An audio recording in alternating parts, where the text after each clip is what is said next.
Hello students, आज हम लोग स्फेरिकल मिरर के बारे में जानेंगे। स्फेरिकल मिरर क्या होता है, इससे संबंधित आज यहाँ पे हम लोग डिटेल जानेंगे। सबसे पहले हम लोग जानेंगे इसका परिभाषा। स्फेरिकल मिरर किसे कहते हैं?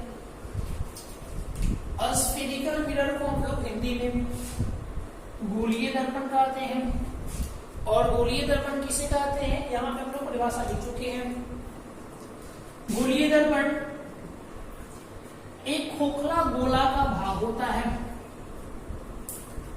गोलीय दर्पण एक खोखला गोला का भाग होता है जिसका एक सतह कलई होता है तथा दूसरा सतह अपारदर्शक होता है।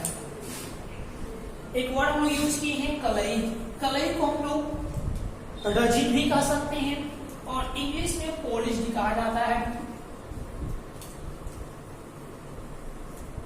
तो गोलीय दर्पण किसी खोखले गोले का भाग होता है जिसमें क्या किसी एक सतह को पॉलिश किया जाता है तथा दूसरे सतह अपारदर्शक होता है। इस तरह के दर्पण को हम लोग गोलीय दर्पण कहते हैं। गोलीय दर्पण को मुख्यतः दो भाग में बांटा गया है। पहला आता है कनकेव मिरर और दूसरा होता है कन्वेक्स मिरर। हम लोग जानेंगे कनकेव मिरर किसे कहेंगे और कन्वेक्स मिरर किसे कहेंगे। कनकेव मिरर को हम लोग अवतल दर्पण कहते हैं हिंदी में। अवतल दर्पण किसे कहते हैं? तब ऐसे गोलीय दर्पण जिसका बाहरी भाग या बाहरी सतह रजित होता है, कलई होता है तथा आंतरिक सतह परावर्तित होता है। तो इस तरह के दर्पण को कनकेव मिरर कहते हैं या अवतल दर्पण कहते हैं। दूसरा हम लोग जानेंगे कन्वेक्स मिरर के बारे में। कन्वेक्स मिरर किसे कहते हैं? इसको हम लोग हिंदी में उत्तल दर्पण कहते हैं। उत्तल दर्पण किसे कहते हैं? तो ये बिल्कुल अवतल दर्पण का उल्टा परिभाषा बनता है। यानी वैसे गोलीय दर्पण जिसका आंतरिक भाग कलई होता है या रजित होता है तथा बाहरी भाग परावर्तित होता है। तो इस तरह के दर्पण को हम लोग उत्तल दर्पण कहते हैं। अब हम लोग जानेंगे इसको फिगर के द्वारा फॉर्मेशन ऑफ। अब हम लोग जानेंगे फॉर्मेशन ऑफ स्फेरिकल मिरर। गोलीय दर्पण का बनावट कैसा होता है इसके बारे में जानेंगे। अभी भी हम लोग इसका परिभाषा जाने हैं। तो हम लोग परिभाषा में जाने हैं कि गोलीय दर्पण खोखला गोला का पार्ट होता है, खोखला गोला का भाग होता है। इसीलिए सबसे पहले हम लोग खोखला गोला बना लेंगे, हॉलो स्फीयर कहेंगे हम लोग।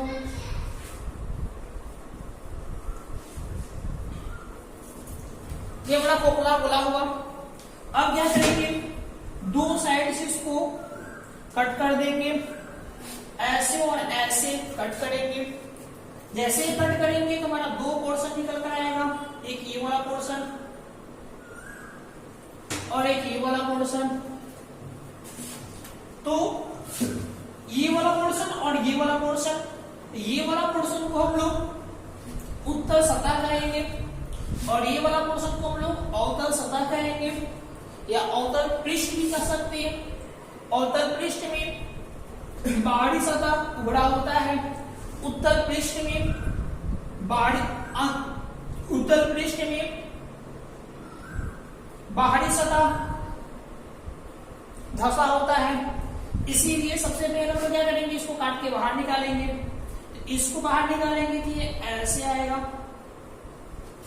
और इसको जब हम लोग बाहर निकालेंगे तो ये ऐसे आएगा। जब तक पॉलिश नहीं करेंगे तब तक इसको हम लोग पृष्ठ कहेंगे। तो ये कौन सा पृष्ठ होगा?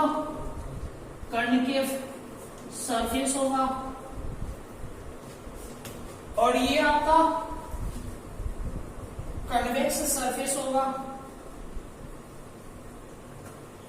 अब क्या करेंगे, इस सतह को अंदर से पॉलिश करेंगे। जैसे हम लोग अंदर से कलई कर देंगे या पॉलिश कर देंगे, पॉलिश जैसे ही करेंगे तो ये आपका अंदर से पॉलिश हो गया, तो ये बन जाएगा कॉन्वेक्स मिरर बन जाएगा। जब इसको बाहर से कलई करेंगे तब ये हमको कॉन्केव मिरर प्राप्त होगा।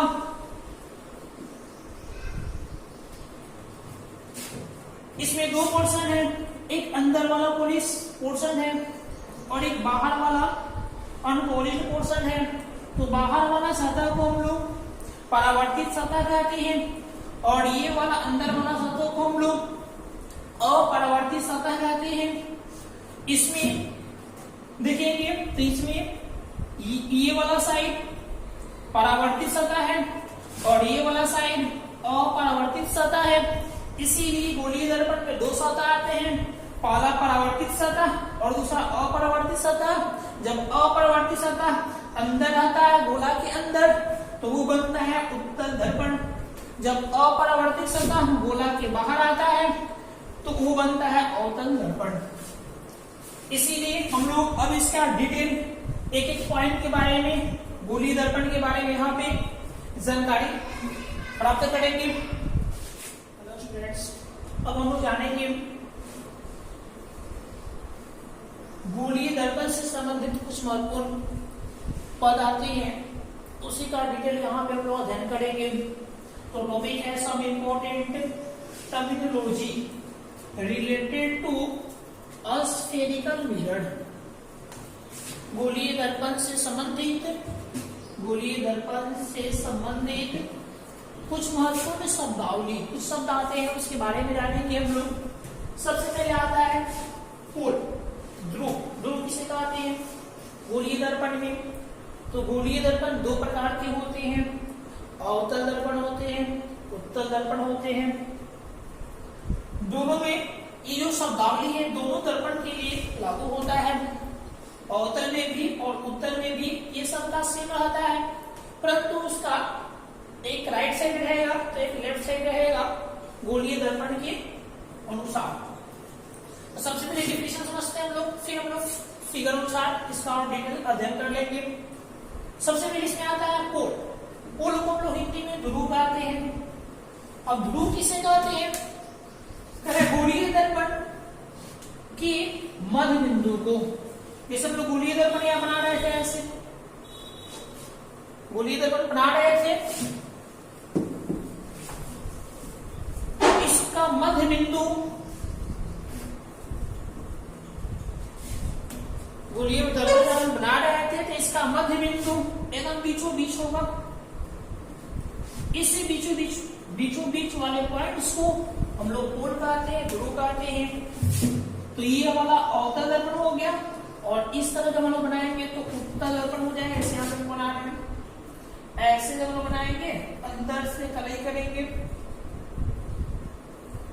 तो ये उत्तल हो गया दर्पण और ये बाहर से कलई किए तो अवतल दर्पण हो गया। तो इसको ऐसे भी कह सकते हैं कि दर्पण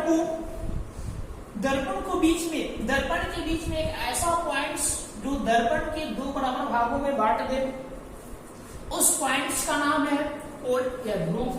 तो कंफर्म है कि ठीक बीचों बीच होगा, इसीलिए ठीक बीच में एक पॉइंट लेंगे जो दो बराबर भागों में बांट दे, इसीलिए इसको हम लोग इसको P द्वारा चिह्नित करेंगे। इसी को हम लोग पोल कहते हैं, ध्रुव कहते हैं दोनों दर्पण में। अब हम जानेंगे सेंटर ऑफ कर्वेचर के बारे में। सेंटर ऑफ कर्वेचर किसे कहते हैं? इसको हिंदी में हम लोग वक्ता केंद्र कहते हैं। वक्ता केंद्र का परिभाषा क्या बनता है? तो गोलीय दर्पण जिस गोला से बना होता है या जिस गोला का पार्ट्स होता है उस गोला का केंद्र ही वक्ता केंद्र कहलाता है। इस मान लीजिए मेरा एक गोलीय दर्पण ये है, तो ये किसी न किसी गोला से बना होगा। तो मान लीजिए हमारा इस तरह का गोला से बना हुआ है, ऐसे ऐसे ऐसे ऐसे, तो इस गोला का केंद्र होगा, इसी गोला का केंद्र ही इस दर्पण का वक्ता केंद्र कहलाएगा। इसी प्रकार इसमें भी हम लोग ले लेंगे ये हमारा उत्तल दर्पण है, कन्वेक्स मिरर, ये भी किसी न किसी खोखला गोला से बना हुआ है। तो जिस गोला से बना हुआ है उस गोला का केंद्र ही हमारा वक्ता केंद्र कहलाएगा। तो इस स्थिति में गोला इस तरफ प्राप्त होगा तो इसका केंद्र इधर हो जाएगा और यही केंद्र हमारा वक्ता केंद्र कहलाएगा। परिभाषा के लिखा हुआ है, हम लोग देख लेते हैं। गोलीय दर्पण जिस गोला का भाग होता है उस गोले के केंद्र को ही वक्ता केंद्र कहते हैं। इसे सी द्वारा व्यक्त करते हैं, सूचित करते हैं, कैपिटल सी लोग लेते हैं। इसीलिए इसका सी हमारा दाहिने तरफ होगा और इसमें इसका सी बाएं तरफ होगा। इसको याद रखना हम लोग को। उत्तल दर्पण में वक्ता केंद्र बाएं होता है क्योंकि गोला का फॉर्मेशन बाएं से होता है और अवतल दर्पण में बाएं होता है, और उत्तल दर्पण में दाहिने हो जाता है। इसीलिए आपका उत्तल दर्पण है तो वक्ता केंद्र ये होगा और ये आपका अवतल दर्पण है तो वक्ता केंद्र ये होगा। इसीलिए अवतल दर्पण में वक्ता केंद्र बाएं, उत्तल दर्पण में वक्ता केंद्र दाहिने होता है। ये हमको क्या करना है। अब हम जानेंगे प्रिंसिपल एक्सिस के बारे में। प्रिंसिपल एक्सिस किसे कहते हैं? इसको हिंदी में हम लोग मुख अक्ष कहते हैं या प्रधान अक्ष कहते हैं। ये एक रेखा का नाम है। कैसा रेखा? तो वैसे रेखा या वैसा लाइन जो पोल और सेंटर ऑफ कर्वेचर से पास करे, उसी को हम लोग प्रिंसिपल एक्सिस कहते हैं। यानी जो रेखा या जो लाइन सी और टी से गुजरे, तो जो रेखा सी और टी से गुजरता है उसी रेखा का नाम हमारा प्रिंसिपल एक्सिस है या मुख अक्ष है, या इसी को लोग प्रधान अक्ष कहते हैं। तो दोनों में ऐसे होगा, टी यहाँ है, सी यहाँ है, ऐसे पास करेगा, ये हमारा क्या होगा? मुख अक्ष होगा। ये हमारा क्या होगा? प्रधान अक्ष होगा, मुख अक्ष होगा। अगला पॉइंट आता है रेडियस ऑफ कर्वेचर। इसको हम लोग वक्ता त्रिज्या कहते हैं। वक्ता त्रिज्या किसे कहते हैं? तो पी किसे कहते हैं? ध्रुव को। और सी किसे कहते हैं? वक्ता केंद्र को। तो पी और सी के बीच की दूरी को, इन दोनों की कोई ना कोई लंबाई होगा। तो मेरा पी यहाँ पे है, सी यहाँ पे है, ये वाला दूरी है, इस दूरी का नाम है वक्ता त्रिज्या।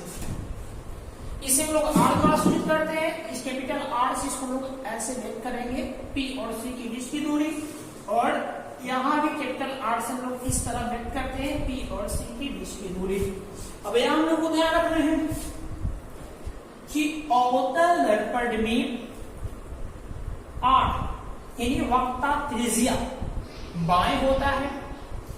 अब यहां ध्यान रखना है उत्तल दर्पण में आर यानी वक्ता त्रिज्या दाहिने होता है। क्योंकि हम लोग साइन कन्वेंशन पढ़ेंगे तो ये बहुत इंपॉर्टेंट हो जाता है, और मेडिकल बनाएंगे तो भी इंपॉर्टेंट हो जाता है कौन किधर होता है, किस दर्पण में, इसीलिए यहाँ पे समझना जरूरी है। अब हम जानेंगे फोकस के बारे में। फोकस का दो डिफिनेशन बनता है। एक शॉर्टकट डिफिनेशन है जो हम लोग लिखे यहाँ पे, P और C का मध्य बिंदु। तो हम लोग ध्यान से देखेंगे, P यहाँ है, C यहाँ है, P और C का ठीक बीचों बीच एक ऐसा बिंदु जो दो भागों में बढ़ जाए, इसी मध्य बिंदु को हम लोग फोकस कहते हैं। इसी का मध्य बिंदु हमारा फोकस कहलाएगा। P और C का मध्य बिंदु फोकस कहलाता है। इसे कैपिटल F द्वारा सूचित करते हैं। तो हम लोग आज अभी तक हम लोग इतना लोग जाने, 3-4 और टॉपिक वर्ड है जो हम लोग अभी तुरंत इसके बारे में जानते हैं। हम लोग फोकस का एक और डिफिनेशन जानेंगे। यहाँ पे फोकस का दो डिफिनेशन है। एक किरण के सापेक्ष हम लोग देते हैं और एक मिड पॉइंट के सापेक्ष देते हैं। तो यहाँ पे हम लोग देखेंगे फोकस के बारे में एक परिभाषा लिखा हुआ है। जब प्रकाश की किरण मुख अक्ष के समांतर आती है, जब प्रकाश की किरण मुख अक्ष के समांतर आती है और दर्पण से परावर्तन के बाद मुख अक्ष के जिस बिंदु पर मिलती है या मिलती हुई प्रतीत होती है, तो उस बिंदु का नाम फोकस होता है।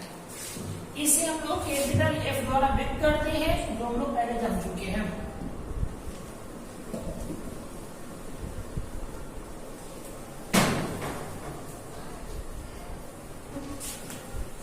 ये हमारा फोकस का डेफिनेशन हुआ। हम लोग फिगर के अनुसार जान लेते हैं।